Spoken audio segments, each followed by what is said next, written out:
को पितृदोष या पितृ आत्माओं द्वारा उत्पन्न होने वाली बाधाओं के बारे में क्यों सजग कराया जाता है? महाराज जी, इस शंका का ये केवल जीवित उचित की समाधान बात कर रहे हो ना? जी। जीवित की बात कर रहे हो। ये हमारी भावना की शुद्धि के लिए है। अब हम जैसे हमारे पिता पधार गए और उनकी हम संपत्ति का उपभोग करते, उन्होंने हमारा पालन पोषण किया, उनका हमसे संबंध नहीं, लेकिन हम तो जीवित होकर उनका संबंध मान रहे ना। अब हम जब उनको सुकृत दान करेंगे, भजन का, दान पुण्य का, पिंड का, तो जिस योनि में होंगे उनको प्राप्त होगा, वो उनकी उन्नति होगी।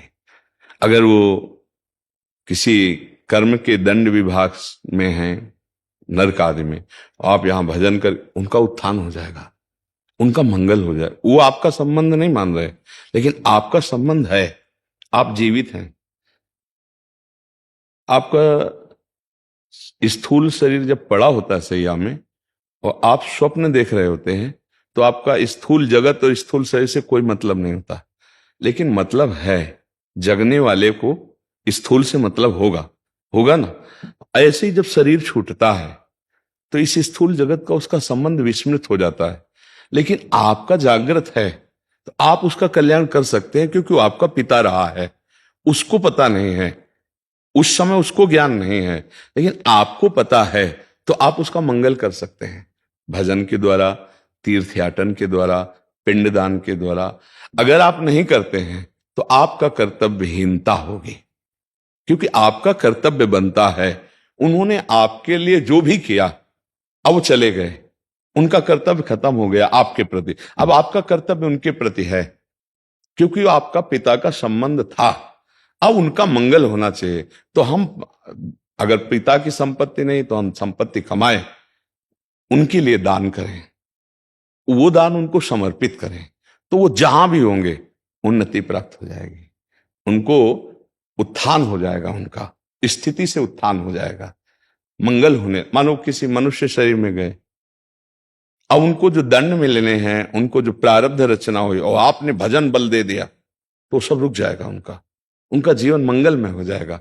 इसलिए प्रथा बनाई गई कि उनका अधूरा कार्य आप पूरा कर सकते हैं, उनको भगवत प्राप्ति करा सकते हैं। आप जब भजन करके भगवत प्राप्त होंगे, संकल्प करेंगे, तो बोले 21 पीढ़ियां तर जाती हैं, 14 आगे की और 7 पीढ़ी की, तो वो तो पिता है, उनको तो परम पद मिल ही जाएगा। उनको स्मृति नहीं है, आपको स्मृति है। अगर समझा जाए कि स्मृति क्यों नहीं रहती, तो जैसे आप स्वप्न में होते हैं तो आपको जागृत शरीर की स्मृति नहीं रहती कि वस्तुतः मेरे शरीर को सुंदर सैया पर सुलाया गया है, मैं एक स्वप्न देख रहा हूं, ऐसा बोध नहीं होता। स्वप्न सत्य होता है और ये स्थूल शरीर का विस्मरण होता है, समझ रहे ना।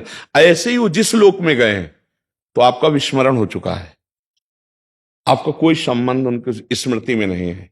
वो जहां है, जैसे अभी आप आए हैं, तो आप कहीं से आए हैं ना, पूर्व में कहीं ना कुछ थे, आपको कोई स्मरण नहीं है। लेकिन यदि पूर्व में आपका कोई संबंधी ऐसा है जो भजन तप और आपको, तो आपका ज्ञान विज्ञान प्रकाशित होने लगेगा, अचानक आपकी स्थिति बदलने लगेगी, शरीर की, स्वभाव की और वैभव की, क्योंकि आपका संबंधी कोई संकल्प कर रहा है। इसीलिए जब कोई भगवान का भक्त पैदा होता है, तो जो पितर अन्य लोकों में होते हैं, उनका परम मंगल होना निश्चित हो जाता है। तो वो कुल धन्य माना जाता है कि वो धन्य हो गया। सो कुल धन्य उमा सुन जगत पूज्य सुपनीत, क्योंकि सतरत सा लोकांतर्यति। अब उस कुल में पैदा हुआ, वो चाहे नरक में पितर हो चाहे स्वर्ग में हो, दोनों बंधन युक्त हैं। एक सुखास्पद है, एक दुखास्पद है, लेकिन दोनों से पतन होता है, दोनों गिरते हैं। नरक भोग कराते हैं, स्वर्ग भोग कराते हैं, लेकिन भजन बल वो उनको परमार्थ की स्थिति, परम पद प्रदान कर सकता है। अब पुत्र अपने पिता माता की क्या, पीछे की पीढ़ियों को, पितामह आदि को भी परम पद प्रदान कर सकता है। तो ये बात है, उनको हमारा संबंध खत्म हो चुका, हमारा कर्तव्य उनके संबंध का निर्वाह करना है।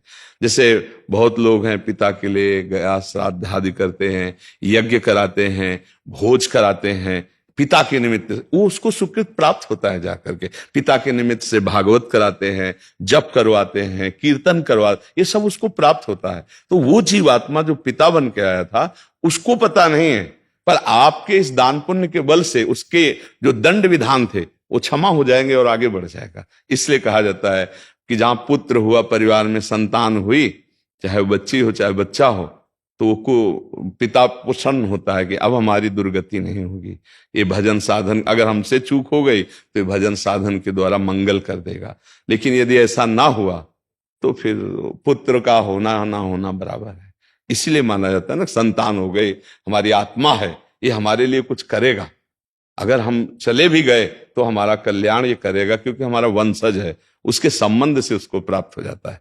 तो महाराज जी, दो और प्रश्न आते हैं दिमाग में इसमें महाराज जी। एक तो इसमें फिर पुत्र हो या पुत्री हो, उसमें कोई भेद नहीं होना चाहिए? नहीं होना चाहिए, नहीं है, इसमें भी नहीं है। क्योंकि जैसे पुत्र स्वयं कर रहा है तो वो पुत्री पति के साथ कर रहे हैं, तीर्थयाटन जो भी कर रहे वो उसके अंश है, उससे उसका कल्याण होगा।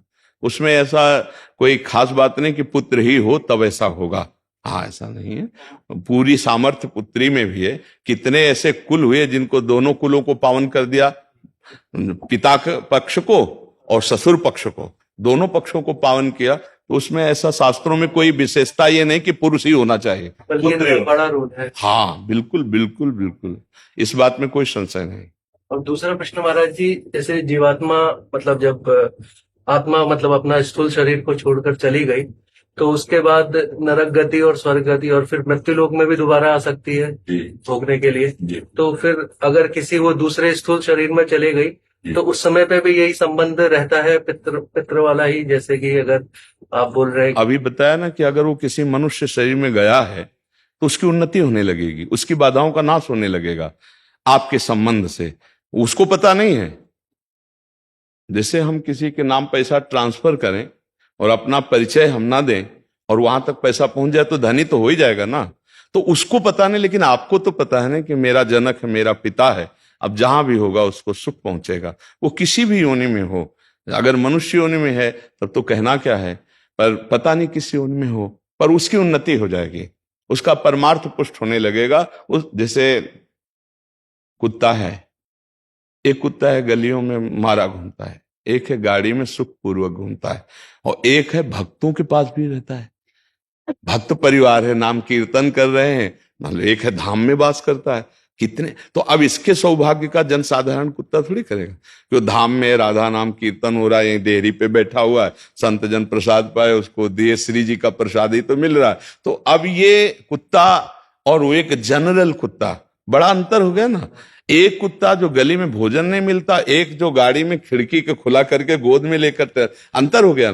किसी भी योनि में हो जीव, आपका उसका तप है, मतलब वो एक अरबपति आदमी है, अपनी गोद में बैठाले हुए है, वो उसका वो खिड़की खुला है, हवा आ रही, एसी गाड़ी में बैठकर कुत्ता चल रहा है, नहीं चल रहा। देखो ना, जीव है, अलग अलग उसकी स्थिति है। अगर वो पुण्यात्मा रहा तो देखो ये आया, बना किसी कर्म से श्वान, लेकिन ऐसा श्वान बना कि बाबूजी की तरह जाके गद्दे में सोता है, सर्दी में उसको कपड़ा पहनाए जाते। और एक कुत्ता है कि अगर दरवाजे में खड़ा हो जाए तो डंडा मारे बेचारा, कू कू करके, वो ना भोजन मिल रहा है ना, मतलब कितनी।